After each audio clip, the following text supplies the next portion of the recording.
अस्सलामुअलैकुम। Of camera stories के एक न्यू एपिसोड के साथ मैं हूं Mazhar Malik. Thank you so much and love you so much आप सबके प्यार भरे फीडबैक का, मोहब्बतों का, दुआओं का। और आज इस ऑफ कैमरा स्टोरी को 200 एपिसोड मुकम्मल होने पे एडवांस में मैं कह रहा हूं, क्योंकि आज जो कहानी मैं सुनाऊंगा टाइटल में तो आपको नज़र आ गया होगा कि 200 एपिसोड नंबर, लेकिन क्योंकि अभी मैं कहानी सुनाने लगा हूँ, मुकम्मल नहीं हुई, जब मैं सुना दूंगा तो फिर 200 हो जाएंगे। तो इसलिए मैं आप सबको एडवांस में आपको आपका ये show off camera story 200 episode मुकम्मल होने पे बहुत बहुत मुबारकबाद देता हूँ। आपकी स्टोरियाँ थीं जो मैंने सुनाई, मेरी अपनी की ज़िंदगी कहानियाँ थी जो मैंने सुनाई। 50 तक की उम्मीद थी, फिर 100, 150 और 200 आगे भी आप पे डिपेंड करता है। आप कहेंगे, आप भेज रहे हैं, मैं सुनाता रहूँगा, और कहेंगे तो मैं रोक दूँगा। लेकिन मैंने कहा था आप लोग वीडियोस भी भेजें, सो मैंने आप सबको मुबारकबाद दे दी। आज इस एपिसोड जब आप ये सुन रहे होंगे, मैं आपसे इस वक्त मुखातिब हूँ, और आप जब सुन रहे होंगे अपने हेडफोन लगा के कहानी को, तो उसके बाद यकीनन सी बात है मेरी इस मुबारकबाद को जहाँ आप कबूल करेंगे, तो वहीं पर जो मैं एक आपसे रिक्वेस्ट कर रहा हूँ, आप वो तमाम लोग जो चाहते हैं कि मैं उनका नाम टीवी पे लूँ, तो वो अपनी अगर वीडियो बना के मुझे, कुछ लोगों ने वॉइस मैसेज भेज दिया, और कुछ लोगों ने वॉइस मैसेज कर रहा हूँ सॉरी, लिख के भेज दिया है कि हमारी तरफ से बहुत बहुत मुबारकबाद। बहुत ज़्यादा मैसेज आ गए, तो आप सब जिन्होंने लिखा है एडवांस में, उनको बहुत बहुत मुबारकबाद मेरी तरफ से जी। Thank you so much and खैर मुबारक। लेकिन अगर आप लिखा हुआ मैं प्रोग्राम में शामिल नहीं कर सकूँगा, वो मैं कैसे दिखाऊँगा? तो वो जो तमाम लोग वीडियोज़ बना के भेज रहे हैं, हाँ ऐसा भी हो सकता है, कुछ फीमेल्स ने पूछा है कि अगर हम सामने ना आना चाहें तो बिल्कुल आप वीडियो बनाएं एक, लेकिन उसमें सामने ना आएँ, किसी भी हिस्से को ले लें, घर के किसी बच्चे को ले लें, और पीछे आपकी आवाज़ हो, कोई बात नहीं, मैं उसको भी चलाऊँगा। तो आप वीडियोस भेजिए। इस एपिसोड के देख लेने के बाद जो आप नेक्स्ट एपिसोड देखेंगे, उसमें जितनी भी वीडियो आ चुकी हैं या इस एपिसोड के बाद भी आएंगी, अभी यूँ समझिए 2-3 दिन और हैं आपके, मैक्सिमम 2 दिन, तीसरा दिन लास्ट होगा। उस वक्त तक जितनी भी आ जाएंगी उनको मैं इकट्ठा करूंगा वीडियोस को, वो बेशक 1 हो, वो बेशक 5 हो, वो बेशक 10 हो, या बेशक 100 हो, 1000 हो, उन सबको इकट्ठा करके मैं शुरू में चला दूंगा। और उसके बाद मैं अपनी कोशिश करूंगा कि अपनी ज़िंदगी की कोई अहम कहानी जो अभी तक मिस है उसको मैं आपके साथ शेयर करूँ। और वो तमाम मैसेजेस जो आपके वीडियो की सूरत में होंगे, मोबाइल तो मैं इस वक्त रखा ही नहीं है, तो सिंपल मोबाइल पर वो तमाम लोग जो आज नया ज्वाइन कर रहे हैं मुझे, उनके लिए भी रिक्वेस्ट है, आप अपनी वॉइस में वीडियो जो मुझे बना के भेजना चाहते हैं उसकी ड्यूरेशन 30 या 45 सेकंड से ज़्यादा ना हो। 30 सेकंड इनफ होते हैं, या मैक्सिमम 45 सेकंड की वीडियो बना के भेजिए। मोबाइल को आपने ऐसे नहीं पकड़ना, ऐसे हॉरिजॉन्टल अंदाज में पकड़ना है। बहुत से लोग जिस तरह टिकटॉक बनाते हैं तो मोबाइल को ऐसे सीधा रखते हैं, ऐसे नहीं, ऐसे इस अंदाज में आपने मोबाइल को रखना है और वीडियो बनानी है। इंशाल्लाह आप सबकी वीडियोज़ को मैं प्रोग्राम में शामिल करूँगा। और मेरा व्हाट्सअप का नंबर है जिस पर आपने वीडियो सेंड करनी है। पाकिस्तान से जो बाहर वाले हैं वो पाकिस्तान का कोड मिलाएंगे, +923136655500। मैं रिपीट कर देता हूँ, +92313665, ओ गलत बोल गया, आई एम रियली सॉरी, +923136655500। और जो पाकिस्तान में मौजूद है वो मेरा नंबर मिलाएंगे 0313665500। सेम ही नंबर है, सिर्फ पाकिस्तान का कोड लगाना है जो बाहर वाले हैं, +92 और बाकी नंबर। आप अपनी वीडियो भेजिए, इंशाल्लाह आपका शो है, आप लोगों के लिए ही शुरू किया था। आप लोगों ने ही मुझे पहली दफ़ा जब कहा था, इस हवाले से ये मैंने शो क्यों शुरू किया, मुझे क्या कहा गया था, बहुत सारी बातें हैं करने वाली, अभी भी मैं करना चाहता हूँ लेकिन मैं रोक देता हूँ। तो मैं इंशाल्लाह ये जब 201 एपिसोड होगा उसमें बहुत ज़्यादा बातें, आपकी वीडियोस और इसके हवाले से बहुत ज़्यादा बातें, हम यूँ समझिए आप कैमरे के उस तरफ है, मैं कैमरे के इस तरफ हूँ, लेकिन उस दिन इंशाल्लाह हम इकट्ठे बैठे होंगे, इस अंदाज में बात होगी कि हम आमने सामने हैं। आज भी आमने सामने हैं, तो आपकी बातें मुझ तक पहुँच चुकी होंगी, वीडियो की सूरत में पैगामात पहुँच चुके होंगे, तो मेरे पास बोलने को होगा कि आपने ये कहा तो मैं आपका ये जवाब देता हूँ। तो ये गैदरिंग हो जाएगी, हमारा एक गेट टुगेदर हो जाएगा, इकट्ठे मिलकर हम बात करेंगे। वीडियोस बनाइए, इंशाल्लाह उसको मैं सेंड करूँगा। आज जो मैं कहानी सुनाने जा रहा हूँ मुझे भेजी है इरफान खोकर साहब ने, अल्लाह उनको खुश रखे। रात के इस पहर मैंने उनको मैसेज किया, फिर भी मैंने कुछ चीज़ें पूछनी थी, तो फिर भी उठे हैं, बाहर बच्चे सो रहे थे, बात नहीं कर सकते, बाहर सहन में गए उठ के, और मेरे लिए फिर भी उन्होंने वॉइस मैसेज रिकॉर्ड किया। इरफान साहब thank you so much, love you so much. और इनका ताल्लुक़ जो है जी, जिस वक्त की कहानी है, जो उन्होंने कहा है आप बेशक रियल बता दें, मैंने पूछना होता है, उन्होंने भेजी हुई थी लिख के, पूछना मेरा फ़र्ज़ होता है कि आपका नाम और जगह रियल बताने। उन्होंने कहा ठीक है रियल बता दें। उनका नाम है जी इरफान खोखर और रहमत कॉलोनी कोयटा में एक जगह है, जिस जगह पे ये इनका घर था, जहाँ की ये कहानी है, और कोयटा बलूचिस्तान, रहमत कॉलोनी कोयटा बलूचिस्तान की सच्ची कहानी है। लोकेशन भी उनके कहने पे मैंने रियल बता दी है। कहानी कुछ इस तरह है कि ये एक फैमिली जो एक ऐसे घर में मुकीम थे जिसमें बच्चे वालदैन की परवरिश, एक अच्छी परवरिश के नीचे एक ज़िंदगी गुजार रहे थे। ये घर जिसका एक बड़ा सा सहन था और उसके बाद 2 बेडरूम नीचे और 2 बेडरूम ऊपर थे। वहीं इस बड़े से घर के अंदर इनके वालिद साहब ने एक शहतूत का दरख्त अपने हाथ से लगाया था। जब वो छोटे थे या जवान थे लगाया था, लेकिन जब बच्चे इस दुनिया में आए, उनके बच्चे इस दुनिया में पैदा हुए, तो उस वक्त उन्होंने उस दरख्त को जवान देखा, इस अंदाज में देखा कि वो घर के सहन में ना सिर्फ मौजूद था दरमियान में, बल्कि ऊपर छाँव किए हुए था, साया किए हुए था। जैसे हम कहते हैं माँ का साया हमेशा कायम रहे, इसी तरह ये दरख्त, ये धरती जो हमें साया प्रोवाइड करती है, तो वो भी शहतूत का दरख्त उस घर के सहन में मौजूद न सिर्फ साए का बायस था, बल्कि उसके ऊपर लगे हुए शहतूत भी नीचे गिरते और बच्चे शहतूत भी खाते। इरफान कहते हैं कि उन दिनों की बात है जिस वक्त मेरी उम्र तकरीबन 25 साल हो चुकी थी। मैं ठेकेदारी का काम करता था और उसमें बहुत ज़्यादा मसरूफ़ रहता था। होश संभाला, तालीम से फ़ारिग हुआ और उसके बाद जब बिज़नेस में ठेकेदारी में इन्वॉल्व हुआ तो अंदाज़ा हुआ कि वाले साहब घर में कम ही होते थे। वो कारोबार के सिलसिले में कराची में ही ज़्यादा वक्त गुजारते थे और बच्चों के साथ ऐसा होता था कि अम्मी और बाकी मेरे बहन भाई जब भी सर्दियों की छुट्टियां होती तो घर को ताला लगा के कराची वाले साहब के पास चले जाते। जब वाले साहब के पास भी टाइम होता, वो ज़्यादा मसरूफ़ ही रहते थे, वो भी इसी तरह उस रहमत कॉलोनी के घर में कोयटा में आते और बच्चों के साथ वक्त गुजारते, या फिर बच्चे सर्दियों में उनके पास चले जाते। इरफान कहते हैं कि जब मैंने होश संभाला तो कुछ चीज़ें जो मुझे समझ आईं वो ये थी, इस दरख्त इसके नीचे से हम गुजरते हैं, ये वालिद साहब के हाथ का लगाया हुआ दरख्त है। लेकिन अब तो वो कहते हैं उस वक्त तक, उस उम्र तक, जिस उम्र की वो कहानी सुना रहे हैं, कह रहे हैं मैं आदी तो हो चुका था, सवाल फिर भी अपनी जगह पे कायम था। इस दरख्त के ऊपर से जो छोटे छोटे पत्थर गिरते हैं, वो इस दरख्त के किस हिस्से से गिरते हैं और क्यों गिरते हैं और कभी किसी को लगते भी नहीं। वो कहते हैं मैं छोटा था, जब मेरे साथ पहली दफ़ा ऐसा हुआ कि मैं उस दरख्त के नीचे से गुजर रहा था तो मेरे पीछे किसी चीज़ की गिरने की आवाज़ आई। यकीनन वो मुझसे थोड़े से फासले पे थी और मैंने मुड़ के देखा तो वो एक छोटा सा पत्थर था। लफ्ज़ पत्थर ही इस्तेमाल किया जाता है, वो ईंट का टुकड़ा भी हो सकता है। इस तरह की चीज़ें जिनको हम तशबीह लफ्ज़ पत्थर कहते हैं, पत्थर गिर रहे हैं, वो इस तरह उनको और लफ्ज़ क्या कहना चाहिए, टुकड़े जो होते हैं, तो इसलिए लफ्ज़ पत्थर इस्तेमाल हो रहा है। तो कहते मैंने मुड़ के देखा तो पत्थर सा गिरा, मैंने ऊपर देखा ये कहाँ से आया है, तो उसी वक्त मेरी आंखों ने जो देखा तो एक और पत्थर सीधा ऊपर से ऐसे नीचे की तरफ आ रहा था। और वो भी मेरी आंखों, पहले वाले की तो मैं आवाज़ सुनी थी नीचे गिरने की, तो मुड़ के देखा था, और दूसरा मेरी आंखों ने देखा ऊपर से सीधा गिरा और ज़मीन पे आके गिरा। और उसके बाद चंद पत्थर मेरी आंखों ने और भी ज़मीन पे गिरते देखे। मासूम था, समझ ना पाया, ऊपर देखना शुरू कर दिया कौन है जो ऊपर से पत्थर फेंक रहा है। कोई भी जब ऊपर नज़र ना आया तो छोटे से उस दिमाग ने, मासूम से दिमाग ने इतना ही समझ पाया, फिर ये कौन फेंक रहा है, कोई बाहर से भी फेंक रहा है क्या। चलता हुआ माँ के पास गया और सवाल किया कि ये दरख्त में से पत्थर गिर रहे हैं, कौन मार रहा है पत्थर। तो माँ ने कहा बेटा इस पे तवज्जो मत दो, छोड़ दो इसको।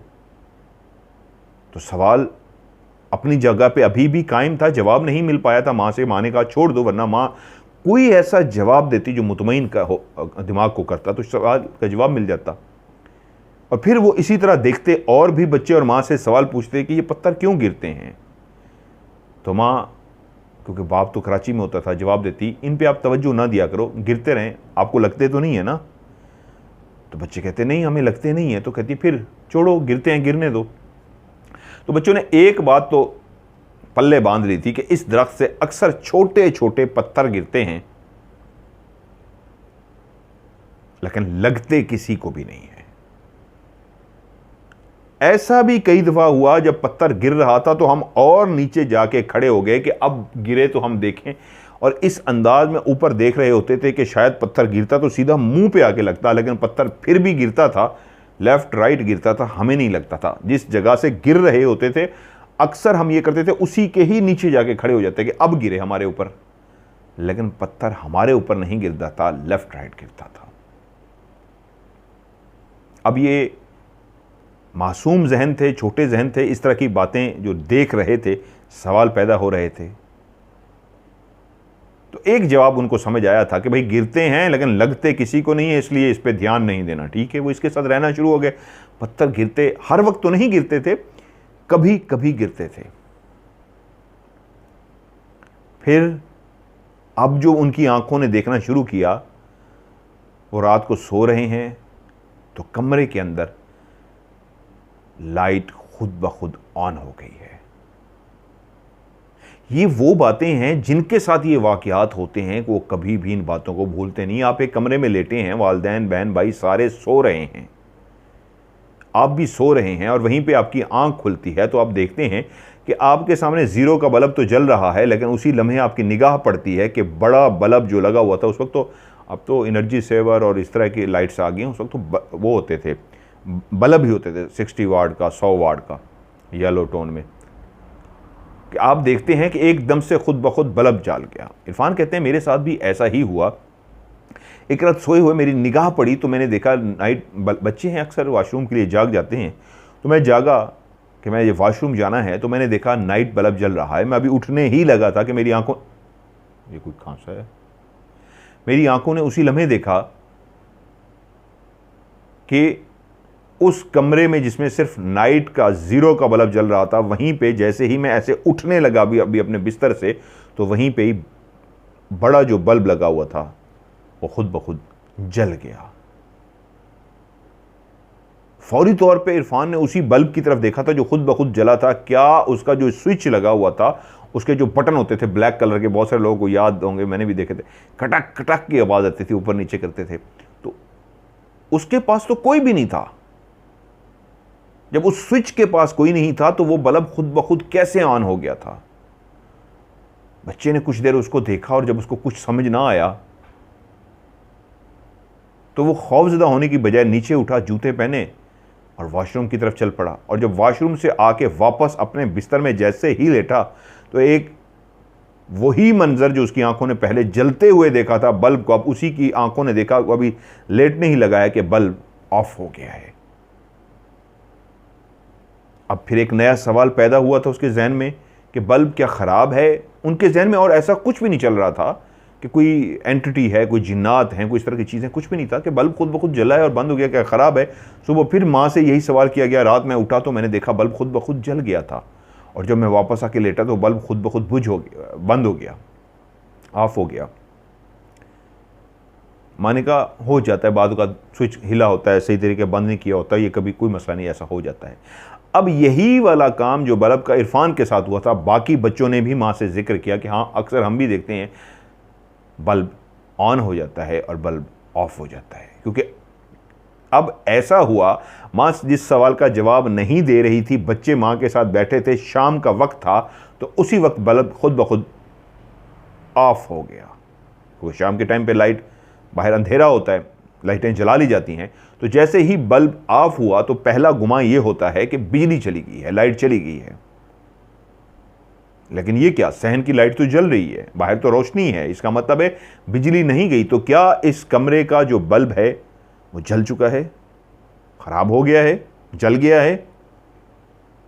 जैसे ही वो बल्ब बुझा, अक्सर ऐसा होता था ना कि लाइटें जल जाती थी, खराब हो जाता था तो बुझ जाता था, वो जैसे ही ऑफ हुआ तो माँ अपनी जगह से उठी उसको देखने के लिए कि इसको क्या हुआ है, स्विच को क्या हुआ है। वो अभी थोड़ी सी ही पास गई थी कि उसी लम्हे बल्ब खुद ब खुद ऑन हो गया। अब वो सवाल जो माँ से पूछा जा चुका था आज फिर हुआ था, तो माँ ने कहा लगता है ये बल्ब के अंदर कोई मसला है, ये हो जाता है, इसमें कोई ऐसी परेशानी की बात नहीं है। और जब इस तरह ज़्यादा मर्तबा हो गया और सब बच्चों ने देख लिया, माँ ने भी महसूस कर लिया, तो उसके बाद यकीनन सी बात है एक काम करने वाले लड़के को बुलाया जाता है जो इलेक्ट्रीशियन होती है, भाई यार चेक करो हमारा ये बल्ब है, ये इस तरह कर रहा है। लेकिन सवाल फिर अब पैदा हो गया था, बल्ब ये एक नहीं कर रहा था, घर के सारे बल्ब इस तरह करना शुरू हो गए थे। कभी बाहर का, कभी दूसरे कमरे का, ऊपर भी 2 कमरे थे, नीचे भी 2 कमरे थे, कभी नीचे वाले 2 कमरे का में से किसी का करता, कभी ऊपर वाले 2 कमरों में से किसी का करता, लाइट जल जाती, लाइट बुझ जाती, क्योंकि इलेक्ट्रीशियन ने चेक करके कह दिया था आपके बल्ब को, आपके स्विच को कोई भी मसला नहीं है, ये बिल्कुल ठीक है। तो अब एक बात बच्चों को और समझा दी गई थी कि ये रोशनी जले बुझे तो परेशान नहीं होना, कोई बात नहीं। बच्चे भी आहिस्ता आहिस्ता इसके आदी हो गए थे, क्योंकि इसके अलावा घर के अंदर कोई भी एक्टिविटीज़ नहीं हो रही थी। अब फिर बच्चों ने जो नेक्स्ट चीज़ उस घर के अंदर महसूस की वो ये था कि रात को दरवाज़ा खुद ब खुद खुल रहा है। बच्चे डर जाते। अब लाइट जले और बंद हो जाए, बच्चे इस पे तो नहीं डरेंगे, लेकिन दरवाज़ा खुल रहा हो ये एक खौफनाक बात है किसी भी बच्चे के लिए। और वो कहते हैं मैंने और मेरे बहन भाई ने अक्सर देखा कि हमारा वो जो दरवाज़ा था वो खुद ब खुद ऐसे खुल रहा है, उससे हम डर जाते थे। माँ को बताया कि रात देखा है हमारा दरवाज़ा खुल रहा था। माँ ने कहा वहम है तुम्हारा, कोई भी दरवाज़ा नहीं खुल रहा था, तुम ऐसे परेशान हो जाते, कुछ भी नहीं हो, मुझे बताना जब रात को दरवाज़ा खुल रहा हो। उन्होंने कहा मामा अब जब दरवाज़ा खुलेगा हम आपको बताएंगे। अब वो इस इंतज़ार में थे कि रात को कोई दरवाज़ा खुले और हम माँ को बता सके कि दरवाज़ा खुला है, मौका ही ना मिले। हाँ, अब दरवाज़ा तो उस घर में ना खुला, अब जो नया काम हुआ वो ये था कि वो रात को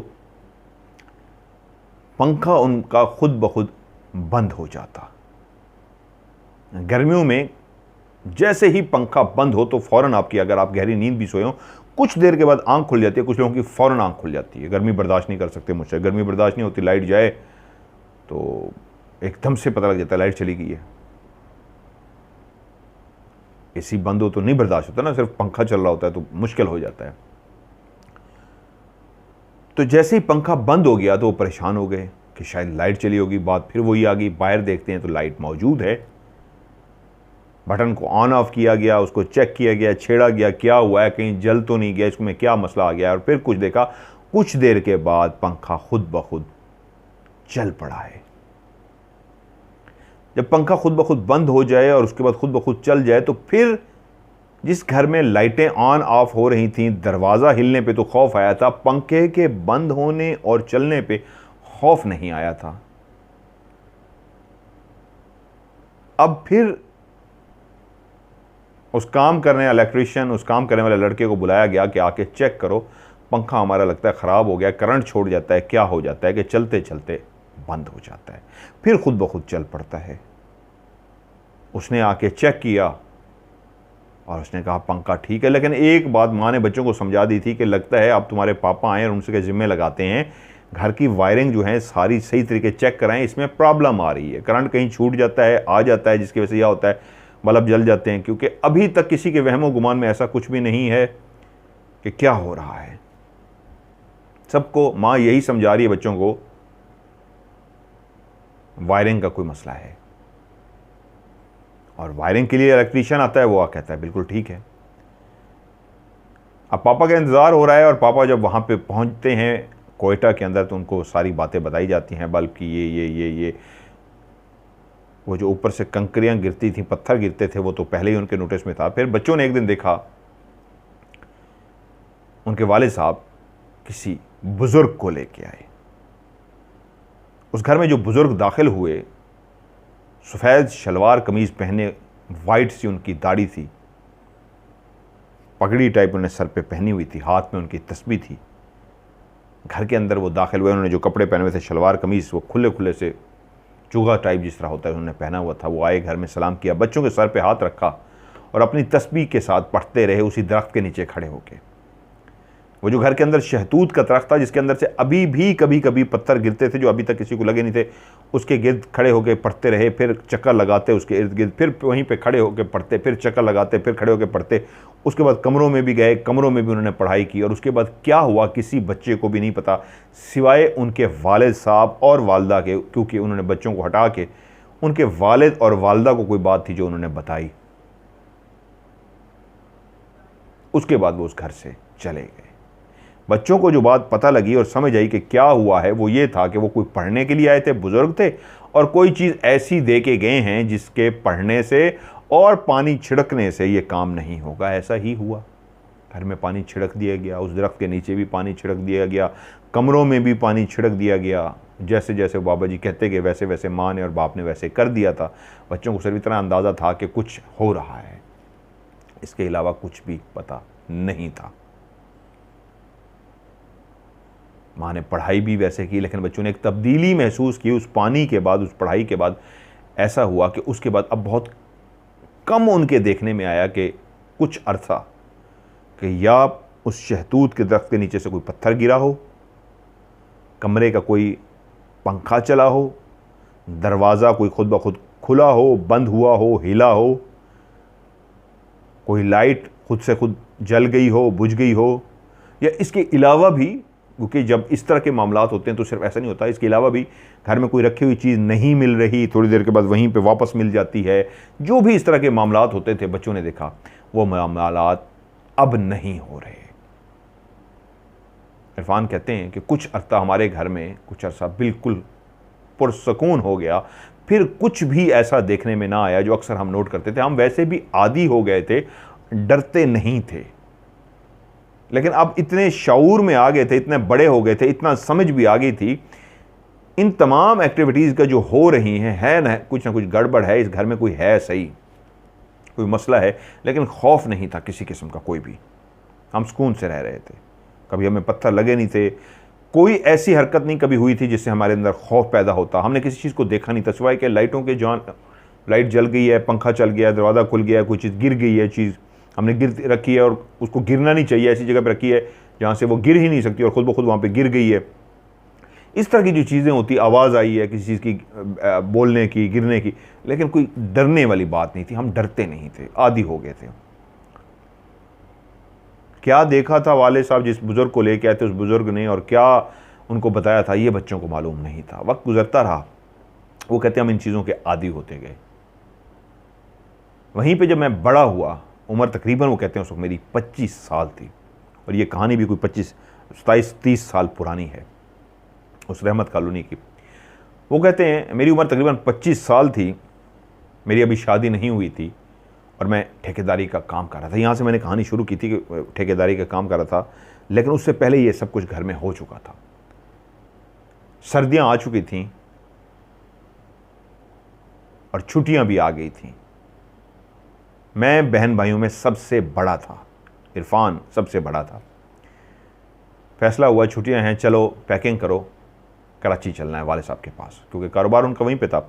तो सब ने तैयारी पकड़ ली सिवाय इरफान के, क्योंकि कहते हैं उनके कहते हैं मेरा ठेकेदारी का काम था, और उन दिनों में मेरी काम में इतनी ज़्यादा मसरूफियत जा रही थी कि मैं चाहने के बावजूद भी नहीं जा सकता था, क्योंकि मैं छुट्टी नहीं कर सकता था। जो मेरे ठेके पे काम चल रहे थे, मुझे वहाँ पे लाजमी पहुँचना था, उनको टाइम पे देना था, और अगर मैं इस तरह छुट्टियों पे चले जाता, काम पीछे स्लो हो जाता और मैं टाइम पे काम ना दे सकता। तो इसलिए मैंने माजरत की कि आप लोग जाएँ, मैं इस दफ़ा नहीं जा सकूँगा, मेरा काम बहुत ज़्यादा इस वक्त बहुत ज़्यादा काम है और मैंने टाइम पे देना है। तो तमाम फैमिली ने तैयारी पकड़ी और वो कराची रवाना हो गए। अब इस घर के अंदर मैं अकेला था। सर्दियों के दिन और रातें चल रही थीं, मैं सारा दिन बाहर चला जाता, काम काज करता, और जब शाम को घर आता तो मैं खाना बाहर से कम ही लाता, खुद आके कुकिंग करता, खाना पकाता, और उसके बाद टीवी कुछ देर बैठ खाना खाता और कुछ देर बैठ के टीवी देखता, और उसके बाद मैं सो जाता। यही मेरी रूटीन बन चुकी थी। बाज़ औक़ात खाना जब मैं तैयार कर लेता तो वही खाना अगले दिन गर्म करके मैं खा लेता था। इतना बन जाता था कि नेक्स्ट डे भी मैं खा लेता था। दिन के टाइम पे क्योंकि मैं बाहर होता था, सुबह उठते ही मैं चला जाता था, नाश्ता भी बाहर करता था, दिन का खाना भी मैं बाहर से खाता था, रात का खाना मैं कोशिश करता था बाहर से खाने के बजाय घर में आके तैयार करूँ। इसी तरह एक रात में घर आया, मैंने खाना तैयार किया, खाया, टीवी बैठ के देखता रहा और उसके बाद मैं सो गया। सुबह उठा, काम पे पहुंचा, सारा दिन बहुत मेरा मसरूफ रहा। शाम को जब मैं घर पहुंचा तो आज मुझे खाना नहीं पकाना था, जो कल वाला खाना था वो पड़ा हुआ था। मैंने फ्रिज से खाना निकाला, उसको गर्म किया और खाने बैठ गया। रात का तकरीबन कोई 8-9 बजे का ये टाइम था, 8 बजे का टाइम था। घर के अंदर टोटली खामोशी थी। आज जब मैं अपने घर के अंदर दाखिल हुआ तो मैं शदीद थका हुआ था। आते ही पहला काम मेरा ये होता था, मैं नहाता था, नहा के फ्रेश होता था, क्योंकि बाहर ठेकेदारी का जो काम होता है उसमें आप ऐसी जगहों पे जब जाते हैं तो मट्टी मट्टी हो जाते हैं। तो कहते हैं उस वक्त भी मैंने आके पहले गर्म पानी से, सर्दियाँ थी, शावर लिया, कपड़े चेंज किए, खाना गर्म किया और खाने बैठ गया। आज मैं जब अपने घर से दाखिल हो रहा था तो कुछ भी मेरे जहन में नहीं था। मैंने अपने घर को जो लॉक था, अंदर कोई था नहीं कि मैं बेल बजाता तो कोई अंदर से निकलता, तो मैंने खुद ही ताला खोला और जब मैं अंदर दाखिल हुआ तो बिल्कुल घर के अंदर अंधेरा छाया हुआ था। वो शहतूत का दरख्त भी अंधेरे में डूबा हुआ था, वो सहन भी अंधेरे में डूबा हुआ था। और क्योंकि घर की पूरी लाइट्स ऑफ थी, मैं सुबह ऑफ करके गया था, तो मैं जब घर में दाखिल हुआ तो घुप अंधेरे वाले उस घर में आते ही मैंने लाइट्स ऑन करनी शुरू कर दी। तो एक एहसास उस घर के अंदर जाग के आके रोशनियां आ गई हैं, जिंदगी फिर से इस घर के अंदर बसेरा करने जा रही है। क्योंकि सारा दिन आज जिंदगी आउट थी, अंधेरा पड़ा होता है जिस भी घर में, तो वहां पे एहसास होता है कोई भी नहीं है, बंद है, खौफ सा आता है। वो इस घर का आदी था, वो इस घर का फर्द था। उस अंधेरे रास्ते से जो छोटा सा चंद कदमों का रास्ता था उस सहन का, उस शहतूत के दरख्त से नीचे गुजरते हुए उसके दिमाग में सिर्फ एक बात चल रही थी, ना खौफ, ना वहम, ना डर, जल्दी से शावर लूं, खाना खाऊं, थक गया हूं। लाइट्स ऑन करके उसने तवज्जो ही नहीं दी उस शहतूत के दरख्त के नीचे, जिसके आज इस तरह वो अंधेरे में डूबा हुआ था, रोज डूबा हुआ होता था। वो कहता है जब मैं बैठा खाना खा रहा था तो साथ साथ मैं टीवी भी देख रहा था। मैंने कुछ देर बैठ के टीवी देखी। जब मुझे नींद आनी शुरू हुई, वहीं पे मैंने टीवी को ऑफ किया और सो गया। मुझे अच्छी तरीके ये याद नहीं है कि क्या टाइम था, मुझे सिर्फ इतना भी मुश्किल से याद आता है मैंने टीवी भी कैसे बंद की, क्योंकि सारे दिन का थका हुआ था और बस खाना खाती थोड़ी देर टीवी देख सका और बस फौरी तौर पे मैं सो गया। मैंने रज़ाई ली क्योंकि सर्दियां थी और मैं गहरी नींद सो गया। अब इस घर में क्योंकि ऐसे बहुत सारे वाक़यात हो चुके थे, जो बचपन में कभी हमें ये भी बताया गया था कि कोई अपना घर था, वालिद साहब ने ये घर खुद बनाया था, लेके वालिद साहब का घर था, किराए का नहीं था, ज़ाती था। तो शायद तारों का मसला है, बिजली का मसला है, कभी लाइटों का वोल्टेज का मसला होता है, कभी पंखा चल जाता है, कभी टीवी चल जाता है, कभी बल्ब जल जाता है, ऐसे बहुत सारी चीज़ें, टीवी भी चल जाता है, वो कहते हैं ऐसे बहुत सारी चीज़ें हो जाती थी। तो वो इस तरह होता था। तो कभी यही जहन में था कि कुछ है इस घर में, या अक्सर यही जहन में होता था वायरिंग का मसला है, इलेक्ट्रीशियन बुलाए जाते हैं इसलिए कि ये चीज़ ऐसे होती है। लेकिन आज कोई भी ऐसी बात मेरे जहन में नहीं थी। मैंने खाना खाया, रज़ाई ली और मैं गहरी नींद सो गया क्योंकि थका हुआ था। अगर घर के फर्द साथ हों, बहन भाई माँ बाप सारे, तो कतअन किसी बात का कोई एहसास नहीं होता, किसी वहम का, किसी डर का, किसी खौफ का। आज भी कोई डर नहीं था। गहरी नींद में जब आंख खुली तो उस वक्त दिमाग जो आहिस्ता आहिस्ता, शऊर जो लाशऊर जागा हुआ था, वो कोई ख्वाब देख रहा था या गहरी नींद में था। और जब शऊर जागता है तो आपकी आंख खुलती है और आहिस्ता आहिस्ता आपकी आंख देखती है, अच्छा मैं कहाँ हूँ, मैं सोया हूँ, क्या हुआ है, मैं क्यों जागा हूँ, क्या सुबह हो गई? तो दिमाग ने कहा नहीं, अभी तो घुप अंधेरा है, ये तो कोई आधी रात का पहर है, तो फिर मैं क्यों जागा हूँ? उसी लम्हे दिमाग ने कहा तुम ठंड से जागे हो। क्या मतलब ठंड से? मैंने तो रज़ाई ली हुई है, मुझे क्यों ठंड लगी है? और ये दिमाग ये बात कितनी देर में सोचता है? 2 से 3 सेकंड लगते हैं दिमाग को सोचने में, और दिमाग नहीं 2-3 सेकंड में ये बात फ़ौरन नतीजे तक पहुंच गया। मेरी आंख ठंड से खुली है, और ठंड कहाँ है? ऊपर देखा तो पंखा चल रहा है। ओहो, फिर यही मसले शुरू हो गए। अभी भी दिमाग में कोई बात, कोई वहम, कोई खौफ, कोई डर नहीं। पंखा चल गया। कहते हैं ठठरती रज़ाई को हटाया, जल्दी से भागते हुए गया, पंखे को देखा, स्विच को ऑफ किया और आके वापस अपनी जगह पे लेट गया।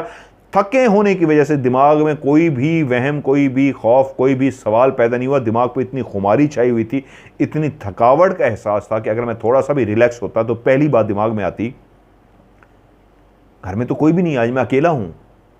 तो इस वक्त भाग के मैंने पंखे का स्विच ऑफ किया है। आज किसी ने बकायदा पंखे के स्विच को ऑन किया था। इंसान डर सकता है, लेकिन उनका कहना यह है क्योंकि हम आदी हो गए थे इसलिए शायद डर नहीं लगा। कुछ लोग सोच रहे होंगे इंसान चाहे जितना आदी हो जाए, एक इंसान की सोच है ना, क्या ऐसा होता है कि उसको डर ना लगे। इसी जगह पे मैंने आपको प्रोग्राम दिखाया, इसी जगह में भी एक नेक बुजुर्ग, उसके बच्चे और इस तरह की मखलूक है जो मुझे हम नुकसान नहीं पहुंचाती, और मैं उनको चाहूँ भी तो निकाल सकता हूँ। मैं जो दायरा कड़ा लगाता हूँ बुरी चीज़ों से बचने के लिए, बुरी मखलूक़ात से बचने के लिए। नेक बुजुर्ग तो नेक जिन तो हर जगह पे रह सकते हैं। तो हम 2 बंदे आदी हैं, 2 बंदे सिर्फ आदी हैं, बाकी कोई आदी नहीं है। तो हमें कोई डर नहीं लगता। मैं घर में नहीं होता तो वाइफ होती है, उसके साथ भी बहुत सारे वाक़यात होते हैं, वो भी नहीं डरती। मैं प्रोग्राम कर रहा हूँ इस वक्त भी, बहुत सारी इधर उधर देखता हूँ, आपने देखा होगा, मुझे भी कुछ बहुत ज़्यादा चलने, लेकिन आदी हो चुके हैं, डर नहीं लगता। बहुत सारे लोग डर भी जाते हैं। वो भी आदी हो चुका था इरफान, इसलिए उसने फ़ौरन स्विच बंद किया और गहरी नींद सो गया।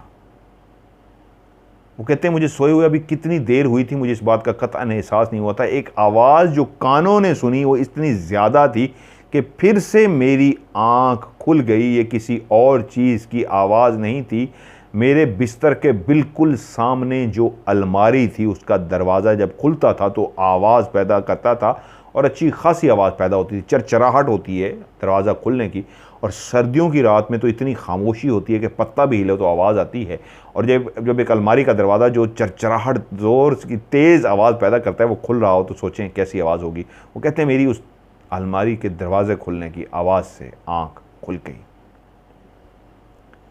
उसी वक्त कमरे के अंदर एक 0 का नाइट बल्ब जल रहा था। जिस वक्त मैंने उठ के पंखा भी बंद किया था, जिस मखलूक ने भी उस पंखे को चलाया था, मेरे उस तरफ ध्यान नहीं गया था, लेकिन 0 का बल्ब उस वक्त भी चल रहा था। जब मैं टीवी बैठा देख रहा था तो उस वक्त मैंने बल्ब बंद कर दिया था। लेकिन मुझे इस बात का, वो कहते हैं, कतई याद नहीं मैंने बंद किया था या नहीं किया था। मुझे सिर्फ इतना याद है मैंने टीवी बंद कर दिया था। मैं इस तरह खुमारी में आ गया था, नींद में आ गया था, थका हुआ था। शायद हो सकते हैं कहते हैं मैंने बंद कर दिया हो, लेकिन उनको इतना भी याद नहीं कि मैंने लाइट बंद की थी या नहीं। लेकिन इस वक्त 0 का बल्ब चल रहा था। और जब अलमारी की खुलने की आवाज़ आई तो उसी वक्त मैंने जब अलमारी की तरफ देखा तो मेरी आंखों ने जो मंजर देखा वो कहते हैं मेरे रोंगटे खड़े हो गए। ये देखें, कसम खुदा की, लाइट की टिक टिक की आवाज़ आई और कोई भी नहीं है। मैंने कसम उठा ली, कोई भी नहीं है। और टिक टिक हुई, आप लोगों ने सुनी है, कोई भी नहीं है। कसम से बड़ी कोई चीज़ नहीं थी। अभी स्टोरी सुना रहा हूँ, बटनों की टिक टिक की, आप लोगों ने शायद आवाज़ सुन भी ली होगी, टिक टिक की आवाज़ आई है। ये होती है मोहब्बत इनकी। अच्छा जी, वो कहते हैं मैंने अलमारी की तरफ देखा तो मेरे रोंगटे खड़े हो गए। उस अलमारी के साथ एक औरत खड़ी थी जिसका कद इतना लंबा था कि वो सर उसका छत के करीब टच हो रहा था। अब घर की छत 14 फुट 15 फुट ऊंची तो होती है तकरीबन, तो वो 15 फुट ऊंची वो औरत जिसका सर बकायदा मैंने देखा कोई सामने खड़ा है, और जैसे ही उस खड़े हुए को देखा तो आंखों ने देखा कि उसका कद, उसका सर ऊपर छत को टच हो रहा है।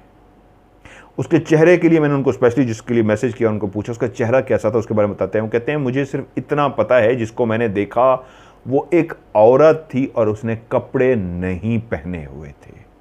वो काली स्याह औरत थी। उसके जिस्म के खदो खाल से, उसके जिस्म के सामने खड़े होने से उसके खदो खाल को देख के क्लियर मुझे पता लग गया ये कोई औरत है। लेकिन इतनी बड़ी और इतनी ऊंची कि ऊपर छत तक सर उसका जाके टच हो रहा है। बाल उसके खुले हुए थे या नहीं थे मुझे ये भी सही तरीके याद नहीं है। चेहरे के बारे में मैंने उनसे पूछा चेहरा कैसे था, कहते हैं मुझे वो भी इतना दिया, मैंने देखा एक औरत देखा और मैं सुन सा हो गया था। उसका जो चेहरा था जो छत को टच हो रहा था उसमें आंखें थीं सुर्ख कलर की जो सिर्फ मुझे नज़र आई थीं, और वो झपकती थी तो आंखें बंद हो जाती थी, ऐसे आंख बंद करती थी तो वो सुर्ख लाल कलर की जो आंखें थी वो छुप जाती थी, खोलती थी तो आंखें नज़र आती थी। जब मेरी उस चेहरे पे निगाह पड़ी तो उसने उस वक्त अपनी आंखें खोली और बंद की थी, जिससे मुझे क्लियर नज़र आ गया था सामने इस खड़ी औरत जो जिसको मैं देख रहा था वो आंखें खोल रही थी। उसका जिस्म ऐसे था जैसे उसके पूरे जिस्म से बाल हों। उसके हाथ थे, बकायदा पूरा जिस्म की शेप ऐसे थी जिस तरह सर है, शोल्डर है, बाजू हैं, पूरे आज़ा उसके जिस्म के जिस तरह पाँव तक होते हैं ऐसे ही थे। एक औरत के आज़ा, बिल्कुल क्लियर काली स्याह रंग की एक औरत जो बिल्कुल नंगी खड़ी थी, और मैं उसको क्लियर सामने देख रहा था और उसका कद छत तक जा रहा था। कहते हैं ये मैंने चंद सेकंड भी नहीं कह सकते कि मैं भरपूर उसको देखता रहा, और नहीं, जब मैंने उसको इतना देखा कि सामने दरवाज़ा खुलने की एक आवाज़ आई और साथ ही निगाह पड़ती है कि एक औरत खड़ी है, नंगी औरत, और उसका छत तक कद जा रहा है और उसकी आंखें लाल सुर्ख हैं। वो यकीनन कोई इंसान तो नहीं हो सकती उस घर के अंदर जहाँ पे कोई भी नहीं है सिवाय इरफान के, तो अकेला घर में लेटा है और इतनी लंबी औरत आपके सामने आके खड़ी हो जाए तो कोई भी जो थोड़ा सा भी अकल रखता होगा उसको पता लग जाएगा ये इंसान नहीं, कोई जिन्नी है। कहते हैं जैसे ही मैंने देख लिया तो पहली बात मेरे दिमाग में आई, कहीं मैं कोई ख्वाब तो नहीं देख रहा, मैं नींद में तो नहीं हूँ, घर में हूँ, अकेला हूँ, फैमिली नहीं है, पंखा भी मैंने बंद किया है, हो सकता है मेरा कोई ख्वाब चल रहा हो। तो मैंने फिर जब ये बात मेरे दिमाग में हो सकता है मेरा ख्वाब हो, तो फिर मैंने आंखें एक दफ़ा बंद की और उसके बाद दोबारा से मैंने आंखें खोली, ये सोच के हो सकता है मैं ख्वाब में तो नहीं हूँ। फिर मैंने जब आंखें खोली तो अभी भी सामने खड़ी थी और आंखें बंद कर रही थी और खोल रही थी, और वो मेरे सामने मौजूद थी, ये ख्वाब नहीं था। मेरा दिमाग खौफ के आलम में आ चुका था, कांपना शुरू हो गया था। जो मुझे लग रहा था कहीं ख्वाब तो नहीं है, मुझे लगा नहीं ये सचमुच है और औरत मौजूद है, ये कोई भी ख्वाब नहीं है। तो उसी लम्हे मैंने इस तरह बिस्तर के अंदर ही, रज़ाई के अंदर जिस्म था, मुंह बाहर था, जिस बिस्तर के अंदर ही कहते हैं इस तरह पोजीशन ली जैसे कोई रेस में दौड़ने के लिए तैयार होता है कि मैं दौड़ लगाऊं। कहते हैं मैंने अपने जिस्म को इस पोजीशन में लिया, हाथ लेटे हुए बाजू का इस तरह रखे होते हैं, मतलब हाथ किसी अंदाज में होते हैं, तो पोजीशन से ये होती है कि यूं मैं हाथों का सहारा लूं और छलांग मारूं, निकलूं। तो कहता है मैंने इस अंदाज में किया कि मैं समझ गया मैं नींद में नहीं हूं, ये ख्वाब नहीं है, मैं सचमुच में जाग रहा हूं। कमरे में उस जीरो के बल्ब में क्लियर उस औरत को मैंने अपने सामने खड़े हुए देख लिया था, आंखें झपकते हुए देख लिया था। 15-16 फुट जितनी भी छत की दीवार थी उतनी ऊंची छत, जितनी वो ऊंची लंबी थी, और वो सामने खड़ी थी और उसके जिस्म पे सिर्फ बाल थे और नंगी एक औरत थी। कहते मैंने छलांग मारी है, एकदम से रज़ाई कैसे उठा के मैंने फेंकी और कैसे मैंने छलांग मारी है नीचे। मैंने कोई जूते नहीं पहुंचे, ये सर्दियों की एक ठंडी रात थी, लेकिन मैंने रज़ाई किस अंदाज में फेंकी, कैसे ज़मीन पे ऐसे छलांग मारी मैंने, उसके बाद कोई मुझे जूतों का होश नहीं। आम लाइफ में ठंडी ज़मीन पे आप सर्दियों में वैसे ही नंगे पाँव नहीं रख सकते, लेकिन कहता है मुझे नहीं पता, मुझे सिर्फ इतना पता है मैं दौड़ा हूँ, ज़िंदगी में इतनी तेज़ी के साथ कभी नहीं दौड़ा जो उस रात में दौड़ा था। मैं भागते हुए दरवाज़ा खोलते हुए बाहर निकला हूँ, सहन में आया हूँ, उस शहतूत के दरख्त के नीचे हूँ, उसके बाद भी मुझे कोई होश नहीं। सहन तक पहुँचते ही मैंने बाहर वाला दरवाज़ा खोला है और गली में दौड़ लगा दी है। उसी लम्हे एक सीटी बजाता चौकीदार बिल्कुल सामने, जो इसी गली, मेरी गली की तरफ आ रहा था, उसने जब मुझे इस पोजीशन में देखा तो मुझे आवाज़ें देना शुरू हो गया और मुझे भी एक हौसला मिला। जो मैं पागल और जुनूनी हो के भाग रहा था, मुझे नहीं पता मैं किस सिमत भाग रहा हूँ। बिस्तर से ज़मीन पे एक दफ़ा बस छलांग मारी और उसके बाद मैं ऐसे भागा हूँ जैसे मैं उड़ रहा हूँ, दरवाज़ा खोल के सहन और बाहर गली में भाग रहा था। तो उस चौकीदार ने मुझे रोक लिया जो सामने आ रहा था। उसने कहा रुको रुको, क्या हुआ है? उसने देखा मेरे पूरे जिस्म से इस अंदाज में कांप रहा हूँ, मेरे पसीने निकल रहे हैं। उसने कहा तुम्हारे माथे पे पसीना आ रहा है, तुम कांप रहे हो, क्या हुआ है? मेरे औसान खता थे, मैं सांस नहीं ले पा रहा था। उसने मुझे हौसला दिया, उसने कहा रुको रुको। उसने मुझे थोड़ी देर के लिए संभाला, नॉर्मल किया, और मुझे जब बेहतर हुआ, बोलने के काबिल हुआ, तो मुझे कहता है क्या हुआ है? मैंने उसे बताया है घर के अंदर मैं अकेला हूँ और वहाँ पे इतनी बड़ी एक नंगी एक लंबी औरत खड़ी है, काली स्याह है, और उसको देख के मैं डर के भाग आया हूँ। चौकीदार ने कहा ऐसा नहीं हो सकता, तुमने कोई ख्वाब देखा होगा। कहता है नहीं, मैंने कोई ख्वाब नहीं देखा, मैंने सचमुच में देखा। मैं खुद भी यही सोच रहा था कोई ख्वाब है, वो सचमुच में थी। और मैंने भी जब उनसे पूछा तो कैसी थी, चेहरा कैसे था, नाक मुंह आंखें, कह रहे मुझे कुछ नहीं नजर आया, सिर्फ उस चेहरे पे आंखें नजर आई, गोल सा इंसान की तरह चेहरा था, शोल्डर थे, बाजू थे, सीना था और नीचे उसकी टांगे थी, चेहरा इस तरह, और कुछ नहीं नजर आया कि चेहरे पे क्या है। उस चौकीदार ने कहा अगर डरो मत, हौसला करो, चलो मैं तुम्हारे साथ अंदर चलता हूँ, मैं चल के देखता हूँ, घबराओ मत।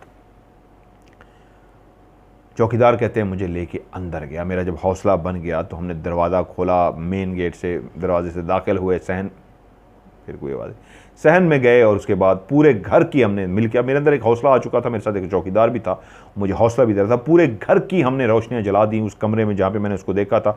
चप्पा चप्पा उसने छान मारा, कहीं पे कुछ भी नहीं था।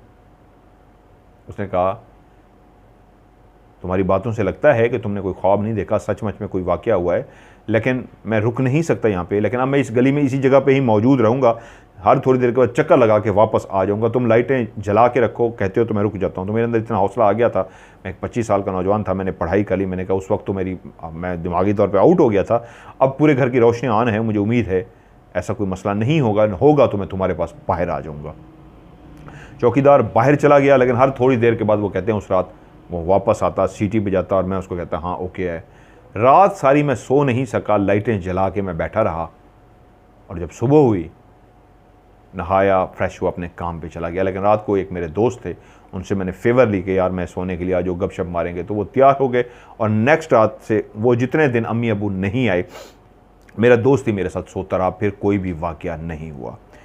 इरफान कहते हैं जब अम्मी वापस आ गई तो मैंने उनको सारा ये वाक़या सुनाया। तो उस दिन अम्मी ने मुझे बताया, अब तुम जवान हो गए हो तो तुम्हें बता सकें, जब इस घर में वो एक बुज़ुर्ग आए थे और उन्होंने आकर पढ़ाई की थी, तो उस बुज़ुर्ग ने हमें जो बताया था वो ये था, ये जो शहतूत का दरख्त है, यहाँ पे एक जिन्नी रहती है, एक फ़ीमेल जिन रहती है, उसके बच्चे हैं जो शरारतें करते हैं, पत्थर फेंकते हैं, लेकिन वो किसी को नुकसान नहीं पहुंचाते, वो पत्थर आज तक किसी को लगे नहीं है। वो जिन्नी इस दरख्त पे, शहतूत के दरख्त पे बसेरा रखती है। वही है जो आपके घर में पंखों को चलाती है, वही है आपके घर में जो लाइट्स को जलाती है, टीवी को चला देती है, बंद कर देती है, चीज़ें गिरा देते हैं। उसके औरत नहीं करती, उसके बच्चे ऐसा करते हैं। ये हमें उस बुज़ुर्ग ने बता दिया था, हमने, आप बच्चे थे, आप लोग डरो नहीं, हमने आपको नहीं बताया था। और फिर उस बात की तस्दीक हो गई उस दिन, जो माँ ने बाद में बताया। मैंने पहले खुद माँ को बताया कि मैंने आज इस तरह एक औरत को देखा है, काली स्याह औरत। तो उस दिन माँ ने बताया हाँ, शरारतें उसके बच्चे करते हैं, और वही काली औरत जो तुमने देखी, हमें पहले से पता है इस घर में, उस शहतूत पे वो काली जिन्नी रहती है। यकीनन सी बात है, जब आपको पता लग जाता है इस तरह के मामलात हैं घर में, मियाँ बीवी को तो पता था, लेकिन क्योंकि कभी कोई नुकसान नहीं हुआ था सवाए शरारतों के, उस जिन्नी के जो बच्चे थे वो तंग करते थे, छेड़ते थे, तो इसलिए घर में एक ज़रा बाप बाहर था, लेकिन माँ भी माशाल्लाह बहुत बहादुर थी, उन्होंने बच्चों को भी बहादुर बनाया था, तो इसलिए डर खौफ नहीं था। लेकिन बच्चा जब एक डर जाए और बाकायदा किसी चीज़ को क्लियर देख ले, उससे पहले देखा तो नहीं था, तो फिर माँ बाप के दिमाग में आते हैं कि नहीं, इसको ख़त्म किया जाए। और फिर यकीनन सी बात है, जब उस बुज़ुर्ग ने वो पानी पढ़ के दिया था और वो पढ़ती रही थी माँ, तो उसके कुछ अरसे तक ये मामला ठीक हो गए थे, लेकिन उसके बाद फिर शुरू हो गए थे। और जब दोबारा शुरू हो गए थे तो वो भी तकलीफ दे तो नहीं थे, नुकसान तो नहीं पहुंचाते थे, कोई मसला तो नहीं होता था, तो इसलिए माँ ने भी दोबारा पढ़ाई नहीं की और माँ ने दोबारा कोई ऐसा वजीफ़ा या अमल जो बता के वो बुज़ुर्ग गए थे वो नहीं किया। लेकिन जब बेटा डर गया तो उसके बाद यकीनन सी बात है फिर बुज़ुर्ग से रब्ता किया गया और पानी उसी तरह पढ़ के डाला गया हर जगह पे, और उनको कहा गया अब आपने इस अमल को मुकम्मल करना है। पहले माँ ने जो मुकम्मल नहीं किया था, कुछ अर्सा किया उसके बाद छोड़ दिया था क्योंकि रुक गया था, तो उसके बाद उन्होंने मुकम्मल फिर भी करना था उस अमल को, लेकिन उन्होंने मुकम्मल नहीं किया था कि अब तो रुक तो गया, क्या करना। लेकिन इस दफ़ा उन्होंने क्या किया, वो पानी सारा कुछ करने के बाद उस अमल को मुकम्मल भी कर लिया। इरफान कहते हैं वक्त गुजरा, आहिस्ता आहिस्ता वो सब शरारतें, वो बातें, वो जो बच्चे उस जिन्नी की उस घर में करते थे, वो आहिस्ता आहिस्ता ख़त्म होती गईं। फिर कभी पत्थर नहीं गिरते थे, फिर कभी स्विच ऑन ऑफ नहीं होते थे, फिर कभी पंखा नहीं चलता था। लेकिन जब से वो पत्थर वो गिरने बंद हुए, शरारतें बंद हुई, फिर ऐसा हुआ हमारे घर में, मेरे बाप का जो कारोबार दिन ब दिन बढ़ता जा रहा था, मेरे वाले साहब जो दिन ब दिन ऊपर की तरफ जा रहे थे और माशाल्लाह कारोबार बहुत ऊपर चला गया था, वो पत्थर क्या हमारे घर में बंद हुए। फिर ऐसा हुआ कि वाले साहब का कारोबार उसी अंदाज में आहिस्ता आहिस्ता नीचे आता आता आता इतना कारोबार बैठ गया कि मजबूरन हमें वो घर बेचना पड़ा। जब तक उस घर में वो शरारतें, वो पत्थर, वो सब कुछ था, तो पैसों की रेल पेल थी। उस वक्त उस घर में कारोबार में हर चीज़ में ऊपर की तरफ जाना था, बरकत ही बरकत थी। लेकिन जैसे ही वो मुस्तकिल बंद हुए पत्थर और वो शरारतें, उसके बाद ऐसी नज़र लगी उस घर को, कारोबार को, हर चीज़ ऐसे ज़मीन बोस हुई कि फिर हमें वो घर ही बेचना पड़ा, जिसका आज तक हमें दुख है कि हमने वो अपना घर बेच दिया था। अब उसी बात की तरफ आता हूँ, जिस तरह मैंने स्विच की तरफ का ऑन ऑफ कटे की, पता नहीं लेवल बढ़ता है कि नहीं, मैं प्रोग्राम में तो लेवल बढ़ा देता हूँ, अभी पता नहीं लेवल में आई या नहीं, लेकिन जब मैं बोल रहा हूँ थोड़ा तो पीछे करके देख लेंगे, आवाज़ें 2 दफ़ा आई हैं। अब सवाल ये है, क्या ये मखलूक फ़ायदा देती है? क्या वो जो पत्थर पड़ते थे वो वाकई उनको फ़ायदा भी देते थे? इसका जवाब मैं आपको देता हूँ। नेगेटिव एनर्जी, उसके असरात आपके साथ अटैच है, जब मैं आपको कहता होता हूँ तो इसके बुरे असरात भी होते हैं और पॉजिटिव असरात भी होते हैं। जब इस तरह की मखलूक के ऊपर मैंने प्रोग्राम भी किया, यहाँ पे आपने देखा भी सही, इस जगह पे जब मैं बैठा हूँ शरारते हुए प्रोग्राम हुआ, इनको क्यों नहीं निकालता, ये भी राज की बात है, मैं निकाल देता हूँ, इसको खोल देता हूँ आज, इसलिए कि ये आपको फ़ायदा देते हैं। कैसे?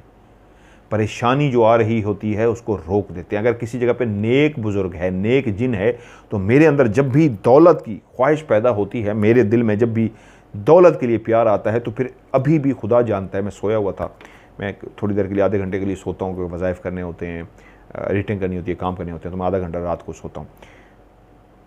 यकीन मानिए जब मैं उठा हूँ तो एकदम से मुझे बहुत से ऐसे अजीबो-गरीब ख़्याल आ रहे थे। मुझे दौलत नहीं चाहिए, दौलत की ख्वाहिश नहीं, मैं कहता हूँ मेरे पास, मैं हमेशा से ख्वाहिश रखता हूँ जितना भी दौलत हो मैं बांट दूँ, ज़्यादा से ज़्यादा लोगों में बांट दूँ। शायद इस बांटने की वजह से अल्लाह ताला मेरी बख्शिश कर दें, किसी एक की दुआ की वजह से जिसको मैंने बांटा हुआ, अल्लाह ताला मुझे आखिरत में माफ़ कर दें, मेरी कोई ये नेकी मेरे काम आ जाए। क्योंकि ऐसी दुआएं जो होती हैं ना, आपके सारे गुनाहों को भी माफ़ कर सकती हैं। कोशिश करें गुनाह ना करें, लेकिन फिर भी उम्मीद रखें कि अगर कोई गलती ना अनजाने में भी होगी तो अल्लाह ताला माफ़ करें।